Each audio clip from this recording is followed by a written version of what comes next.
خو د مفتي صاحب نه دا معلومو چې دوی د چیلنج سره مفتي صاحب د چیلنج لږ وضاحت وکړي دا کوم قسمه چیلنج. قدرمنو کتونکو دغه خبره به زه په اخره کې بیا ریپیټ کما دوهراو به کما چې د مفتي غلام فرید صاحب د بنوري ټاون فتوا باندې د مفتي منیر شاکر صاحب د نوم دغه چیلنج مفتي ندیم صاحب ته دی. نو مفتی ندیم صاحب ته که دغه چیلنج نه رسېدلی به هغوی ته زما ریکویسټ دی درخواست دی ورته زما چې تاسو مهرباني وکړئ د غلام فرید صاحب سره تاسو په دې مسله باندې کښېنئ یا پرې مفاهمت وکړئ په خپل منځ کې چې دا خبره حل شي چې نوره ور وانخلي او که د مفاهمت لار نه وي. اول خو ډېره ښه خبره ده چې مشران په دې کې کښېني او تاسو په مفاهمت لارې اختیار شي. تاسو هم په سر باندې پټ کړی د دوی هم په سر باندې پټ کړی د دې پټکي قدر پکار دی د ډیګري قدر پکار دی. که چېرته کې د مفاهمت لار پکې نه جوړېږي نو بیا د مناظرې لار واخیستلی شي د میډیا په تور یې مناظره وکړلی شي چې دا خبره یو طرف. بسم الله الرحمن الرحیم. د خیبر ترجمان ټلویزیون قدرمنو کتونکو السلام علیکم. سنګرخان ما اسلام د امن مذهب دی د یووالي او د ورورولۍ درس ورکوي. انما المؤمنون اخوة مؤمنان په خپل منځ کې رونه رونه دي خو د مذهب په مشرانو کې په علماء کرامو کې بې اتفاقي ده او صرف بې اتفاقي نه ده بلکې یو عالم راپاسي په بل باندې د کفر فتوا لګوي. فتوا هم داسې وي چې یو عالم یې مني او بلکې مکمل انکار کوي. انسان حیران او پریشان شي. خبره صرف د کفر د فتوا پورې نه ده بلکې یو عالم راپاسي او بل ته د منافق خطاب ورکوي. اون خو اورېدلي دي چې ان المنافقین فی الدرک الاسفل من النار. د منافق سزا د کافر نه زیاتره او دی به د جهنم په هغه اخري حصه کې وي. یو عالم راپاسي او بل ته کنځلې کوي بدې ردې وایي. بله خبره دا ده چې کله د بنوري ټاون فتوا راغله نو مفتي ګوهر علي شاه صاحب د تنګي د هغوی انټرویو ما وکړه. هغه وویل چې یاره دغه فتوا کې دغه کلیپونه باقاعده لګېدلي دي او هغه د دغې فتوې مطابق کافر دی. د هغه د اولې ورځې نه تر نن ورځې پورې دا سټانس دی د هغه مطابق مفتي منیر شاکر صاحب کافر دی. خو بله ورځ هغه چا له انټرویو ورکولو په هغې کې یو بله خبره دا کړې ده چې یاره زما زه وایم چې دا قام راپاسي را یوځای شي او دا خبر یو طرف ته کې بلې سړي باندې د کفر فتوا ولګي. یو سوال دا پیدا کېږي چې یو سړی کافر دی نو په کافر باندې د کفر فتوا لګي. دا هم یو سوال دی. د دې ټولو سوالونو د جوابونو لپاره ما سره موجود دی مفتي غلام فرید صاحب. مفتي صاحب ستاسو د وخت ډېره زیاته مننه کومه. مهرباني جزاک الله شکریه. مفتي صاحب اول خو یو ساده سوال دی چې تاسو چیلنج ورکړی دی چې یاره که کوم سړي ماته د مفتي منیر شاکر صاحب نوم د بنوري ټاون په فتوا کې راوړو نو هغه ته به زه 1 لک روپۍ ورکوم 10 کیلو کجوري به وله ورکوم. تاسو علماء کرام یې په مناظرو باندې پوهیږئ دلیلونه درسره شته په ځای د دې چې تاسو یو بل سره کښېنئ راټول شئ نو کنځلو ته څه ضرورت دی یو بل ته بد ردو ته څه ضرورت دی. موږ خو دا اورېدلي دي چې په یو ځای کې ریزن دلیل فیل شي ناکامه شي نو خلکه د طاقت لاره اختیار کړي. خو زه وایم چې کله دلیل فیل شي د سړي سره دلیل ختم شي نو هغه د کنځلو لاره اختیار کړي. اعوذ بالله من الشیطان الرجیم. بسم الله الرحمن الرحیم. رب اشرح لي صدري ويسر لي امري واحلل عقدة من لساني يفقهوا قولي. د کنځلو کوم سوال چې تاسو کو دی جواب تاسو په خپل باندې وکړو او د دې لپاره مخصوص د مناظرینو بعضو فیکټرۍ پیدا کړي دي. خاص 15 ورځې کورس په دې باندې ورکوي چې کله زه حکم وکړم نو بیا به ته مخالف عالم هغه هر څومره غټ عالم ولې نه وي چې زه کله تا ته ګروپ کې میسج وکړم نو ته به بیا هغې خلاف خپل خوله کولاوې. نو دغه عالمان 10 کاله د الله د وحدانیت د نبي علیه الصلاة والسلام د رسالت سبقونه د اخلاق زده یا 10 یا 15 ورځې داسې ټریننګ ورته میلاو شي چې د 8 کاله په اوبو باندې لاړ شي. نه د 10 ورځو کې ورته څه ښایي ضایع شي. دا مناظرو په نوم باندې ورته صرف او صرف د کنځلو د بدو ردو د بل کس د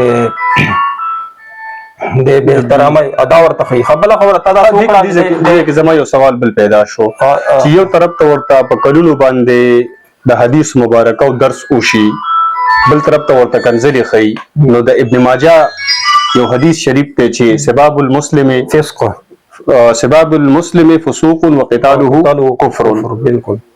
نبی علیہ السلام فرمایي چې مسلمان ته کنځل کول دا لوی ګناه ده، ګناه کبیره ده. ګناه کبیره هغه ده چې کم ملا صاحب ګناه کبیره کوي په پس المون نه کوي.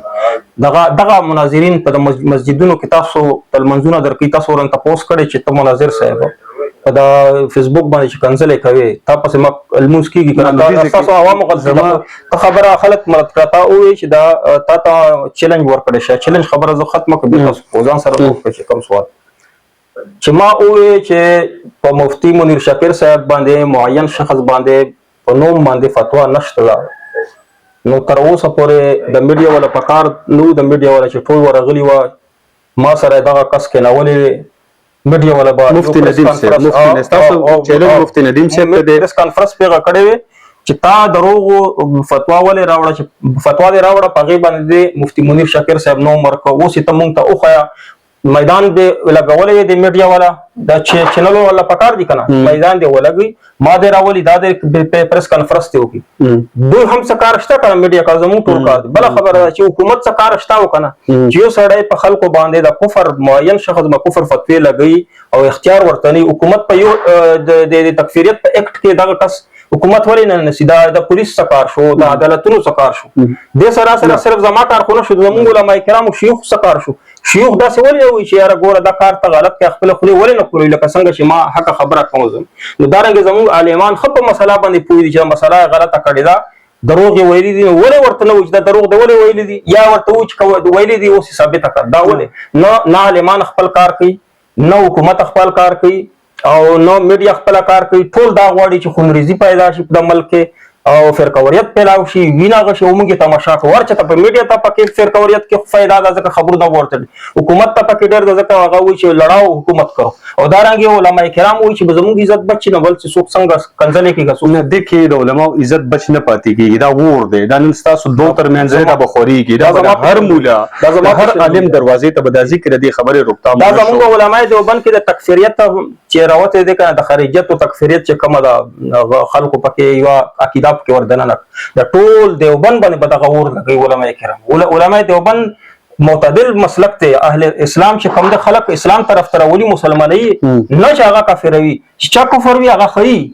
الزام کفر چې دا هغه کوي او التزام چې دا علماء دیوبند چې اسلام په التزام کفر د سره شتانه دا د الله کار دی نبی علیہ السلام کار دی یا غیر پر نور اصول دي دغه کې یو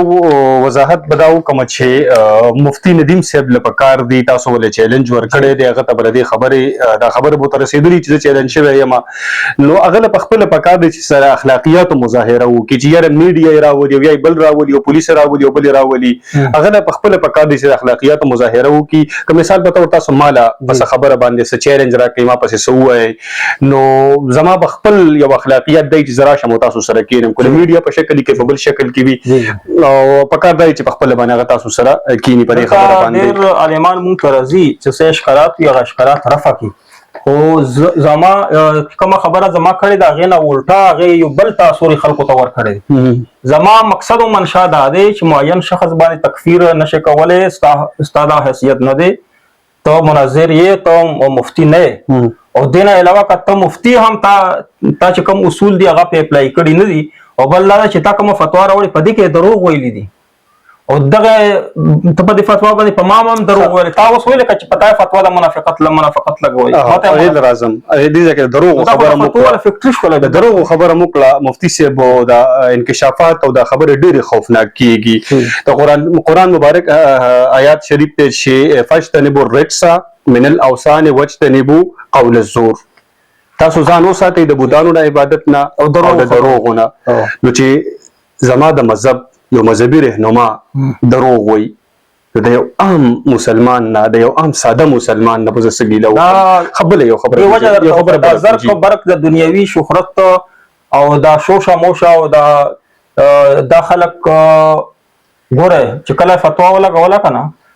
یو کال مخکې دا چې خلکو ته وي چې ما فتوا راوړې ده د بنوري ټاون نه په منیر شاکر صاحب چې هغه کافر دی. فتوا نه راوړې منیر شاکر خو دروغ وي. یو ته ټلیفون کې السلام علیکم حاجی صاحب ما فتوا راوړه یو کال با ځان ذلیله کړ نو لګه مدرسې ته چندا راولېږه مطالبان دي سره ډېر ځلې. السلام علیکم حاجی صاحب ما خو فتوا راوړله ما ته خو ډېره سخته خطره ده ما ته خو سکیورټي ګارډ پکار دی هغې ته تنخې ته پیسې پکار دي ما ته ټوپک ته پیسې پکار دي. بیا السلام علیکم حکومت ته ورشي ما ته خو ډېر سخته هغه دی دا تکلیف دی ما ته څه نه څه په دې باندې خلکو نه چندې کوي او کم خلک چې چاته ټلیفون کې ورته داسې نه وي دا فتوا ته ما ته وښایه چې کومه دې راوړې کومه توره دې کړې دروغ دې ویلي فتوا دې چېرته راوړې ده. صرف دې دپاره ته د خلکو ته دروغ فتوی ورکړه چې ما زه چندې ته وکړم پیسې ته والا. زما ستې کې دوه سوالونه دي. یو دا ده چې امي که دروغ وایي نو هغه د قرآن نه دی خبر خو دا عالم سړی چې دروغ وایي دی خو د قرآن نه خبر دا جواب درکړه چې دې دروغ کې دا فایده ده دا د آخرت لپاره نه وایي صرف د دنیا لپاره وایي چې خلکو نه چندې پې والم خلکو نه پیسې پې والم خلکو حمایت پې کوم خلک جذبتي خلک دي جذبتي پښتانه خلک دي دا ځان پسې روان شي زنده‌باد او مرده‌باد. د چندو خبره نه ده جي یو سړی هندو دی یو سړی عیسائی دی د بل غیر مسلمه دی هغه چې زما د مذهب دې مولا ته ګوري هغه د دروغ اوري هغه به اسلام راوړي ځکه خو د تکفیر چندو خبره نه ده مونږه از هول اسلام ته نقصان رسو ځکه خو د تکفیر خلاف راوتم اواز مې اوچت کړی چې زه خپل مسلمانانو کې دننه تکفیریان چې کم دي خوارج چې کم دي د نشندهي حکم خلکو ته وښیم دا زمونږ مذهب مسلک بدناموي زمونږ اسلام بدناموي صرف او صرف دې لپاره چې دته فایده پکې وشي. نور چې کوم خلک د پسې لاندې روان دي د کنځلو دپاره هغه ته نقصان دی آخرت یې خراب کړو دنیا یې خراب کړه. ځکه چې کنځلې کوي بدره د وایو کېدای شي تا نه دنیا کې څوک تپوس وکړو آخرت کې خو بدره نه کېږي نو چې کوم کسان د پسې روم تقلید کوي روان دي که نه هغو خلکو د انجام هم خراب دی دنیا کې آخرت کې د دم خراب دی. د شهرت چې کوم وي که نه دا به درته وایي دا داسې دریاب دی سیلاب دی که نه چې په دې کې جوش وي خو دوام پکې نه دا به ډېر زر ختم شي. د ذاتي فایدې دپاره هلته کې زه مذهب ته نقصان رسوم یو غیر مسلمه چې زما په خوله باندې کنځل اوري زما د مذهب د عالم په خوله باندې کنځل اوري د هغه د خولې نه دروغ اوري هغه به څنګه اسلام بله مسله دا ده چې کله تا سره اصلاح ختم شي دلایل در سره ختم شي یا به کنځل کوي یا به کفر فتوا لګوي د ما باندې چې دا نفاق فتوا لګول چې دا منافق دی خو د سره دلیل نشته دلیل وا دې په ځای باندې چې په ما د منافقت فتوا لګول لازم جی دا په ځای باندې پکار و چې دا ویلي و چې دغه دلیل په بنا باندې دغه فتوا ده ما دروغ نه دی ویلي دا فتوا دی منیر شاکر صاحب پکې نوم دی دا ولې نه ښیي دغه لازم دغه ډېره سنجیده دا سره پکار دی چې دله ورشي چې هغه فتوا ماته وښایي او بیا ماته وښایي هغې کې بیا در سره دجل نه وکړي دا ستاسو خبره دا خو هم پکار دی ټولو میډیا له پکار ده ولې غلي شوي ستاسو خبره ده بالکل ټیک تر میډیا نه ستاسو ګیله ټیک ده. یو بل سوال درنه کوم ساده سوال دی یو کافر دی په هغه باندې د کفر فتوا لګي کافر خو په خپله کافر دی چې خپله اعتراف کوي چې زه کافر یم زه الله نه منم نو خپل ځان ته کافر وایي نو څنګه فتوا کوي هغه ځان ته اعتراف کوي د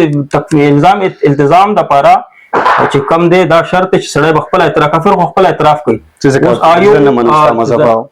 منم اسلام نه منم. ښه دې ځای کې د مفتي ګوهر علي شاه صاحب څه وخت مخکې ما یو انټرویو کړې وه په هغې کې مفتي صاحب دا خبره کړې وه چې مفتي منیر شاکر صاحب د بنولي ټاون د فتوی مطابق کافر دی یو خبره شوه. بل ورځ بیا بل یو انټرویو کې چاته ویلي دي چېرې زه یم چې دا قام را یوځای شي راپاسي او دا خبره ختمه کړي او پر سړي باندې د کفر فتوا ولګوي نو د مفتي منیر شاکر د مفتي ګوهر علي شاه صاحب په خیال باندې دغه سړی د بنولي ټاون په فتوا کې کافر شوی دی مفتي منیر شاکر صاحب دوباره په دې د کفر فتوا څنګه لګوي؟ اوله خبره دا واوره چې تا خپله ووایې چې مفتي ګوهر علي شاه صاحب چې کوم دی هغه عالم هم دی مفتي هم دی بالکل ډېر محقق او شیخ القرآن شیخ الحدیث اول ځل یې ووایي چې د بنولي ټاون فتوا خلکو راوړې ده پورا بیان هغه خلکو راوړې ده په هغې کې هغه باندې کفر فتوا ده هغه ته دوکا ورکړلی مفتي صاحب ته دا خو ماته خلکو دغه کسانو ماته وایي چې ما فتوا راوړه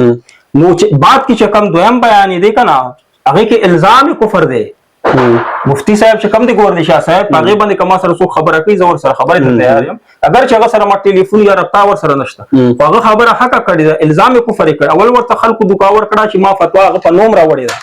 یو خبره نه جدي کې سوال بل دی جی مفتي صاحب څه دونه ورکوټی سړی نه دی د هغه یو علمي یو ډېر غټه جوړه مطالعه ده زه به دا وګم چې په زرګونو لکونو کتابونه یې کتلي دي نو هغه څنګه داسې دوکه شه چې یو شی لیدلی نه دی یقین یې هغه نه دوکه شوي تاسو دوکه کوي تاسو په الزام کفر په التزام کفر نه کوئ زمونږ په کتابونو کې لیکلي دي چې مفتي نه د عالم نه یو سړی ولور ځای کې کینی نو دا کفر دی ته اوس کافر یې من خپل ور ځای کې ته ناست کافر خو نه یې کنه دا الزام کفر التزام کفر کې هغه پیر صاحب مفتی صاحب فرق کولی شي تاسو نه شي کوی دلته غلط فهمي کې تاسو یې او چې کم د دویم بیان کې تاسو وایي کنه چې هغه چې ما د مفتیانو ته وایي چې راجم شي چې د التزام کفر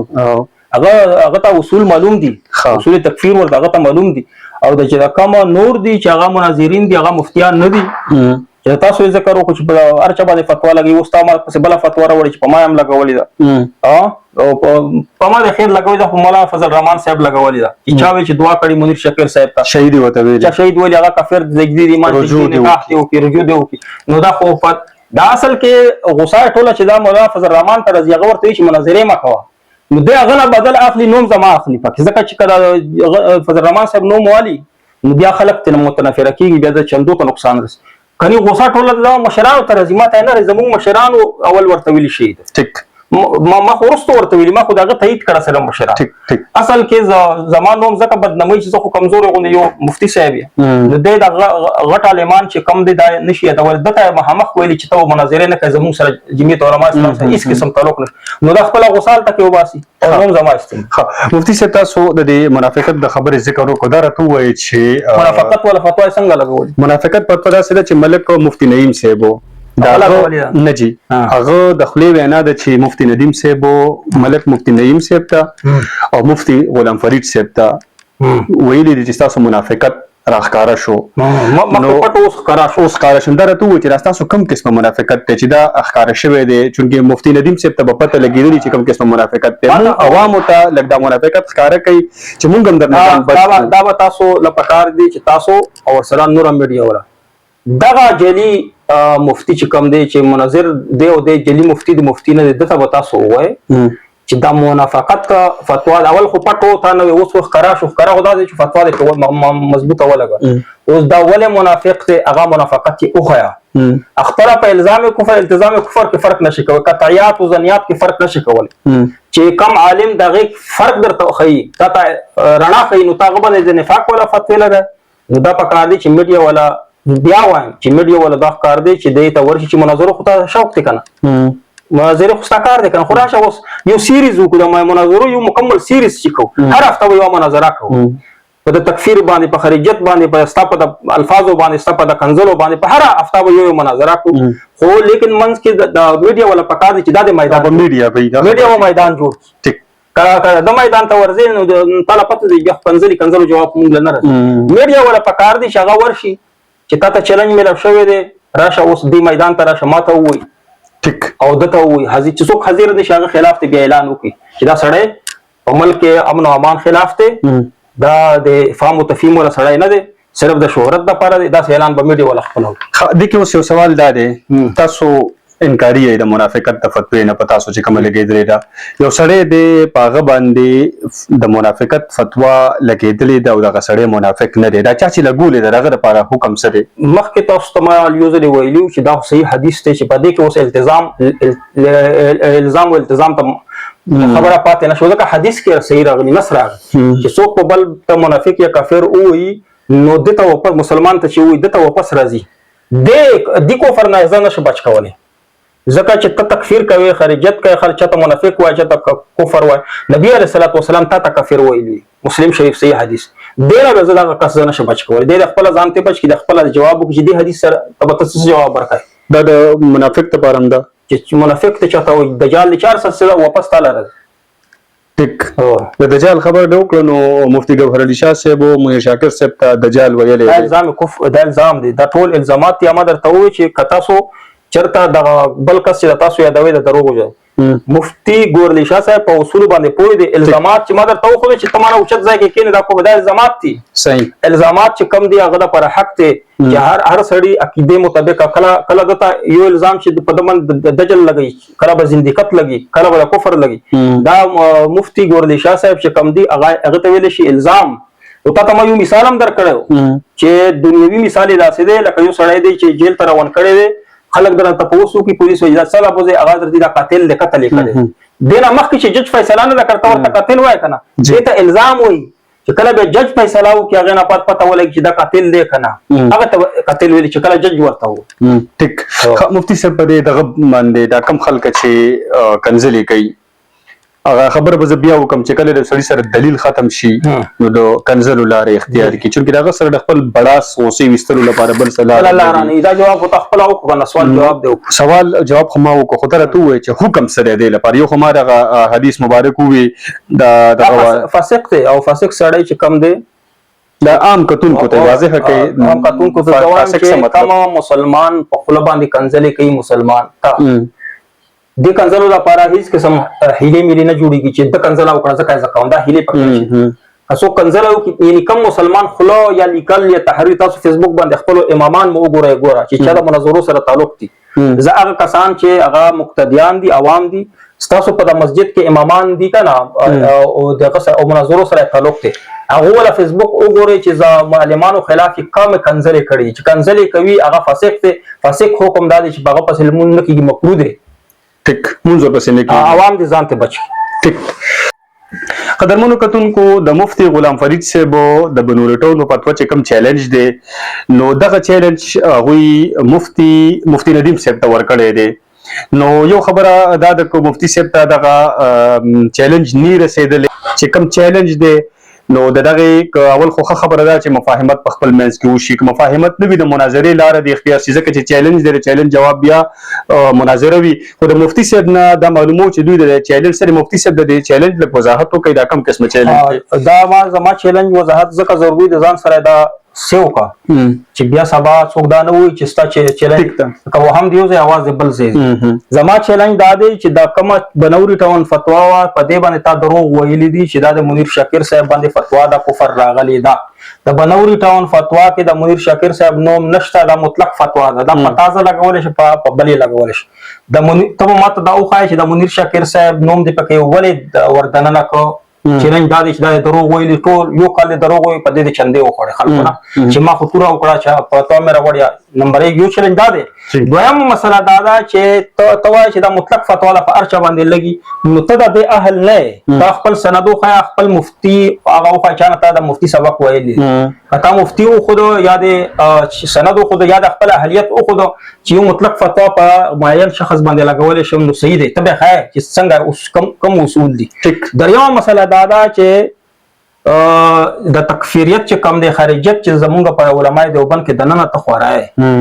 دا تتا هیڅ قسم اجازه نه درکړي مولانا فضل الرحمن پورې صاحب پورې او د ټول علماء کرامو ته د تکفیر نه منې کړي ها یو بل خبره تکوم چې چیلنج به کم ځکه تقبلای یا خو د میډیا ولا چې څومره دی هغه د میدان جوړ کړي میډیا ولا څوک دي مین سټریم میډیا یا دویمه یا زمونږ چې کوم شيوخ دي زمونږ عالمان دي پیر مفتی ګوردی شاه صاحب دی مثلا اپوری ولا دي شیخ ادریس صاحب دي چې څومره موږ بشران عالمان دي هغه اداري دي هغه ادارو ته لاړ شه التمارا وغړه زایب هغه دلته بنرځي دلته کراغلی بل کار در سره کوم خبره باندې پوه چې تاسو په اخلاق باندې پوه تبا کم ځای کې یا به میډیا په مخ کې ما سره مناظره وکړي یا به زمونږ بشرانو په مخ کم بشر چې تاسو خو هغه ما سره رابطه وکړي الته بلار چې ته پر اشتیا مناظره کولای شي چیلنج قبولول شي ټیک ده کنه او ځکه چې ته موضوع اخو د خوځې نو چې بشران درته موضوع اخو د خومزه نو زما چیلنج دغه دی چې او بل چې وخه او ځای یا د میډیا ولا راشي دا د تایون او د نواخلی یا زموږ بشران دی ټیک ده او زه بیا وایم چې د تکفیریان څومره دي خوارج چې څومره دي زموږ دارالافتا دوی سره هیڅ قسم تعلق نشته مخکې ورسره مسائل مو خلق کو خو د تکفیریانو سره زما هیڅ قسم تعلق نشته تعلق نشته دا چې ما سره چې تقریبا 15 غزه کې نږدې نه دارالافتا سره ما سره نږدې شي دا هم ورته ورسو ټیک ډیره مننه مفتی صاحب خادم غواړم قدرمنو په بل پروګرام کې بریدل کتل کیږي تر هغه وخت پورې په لوی الله سپارم خوشاله اوسئ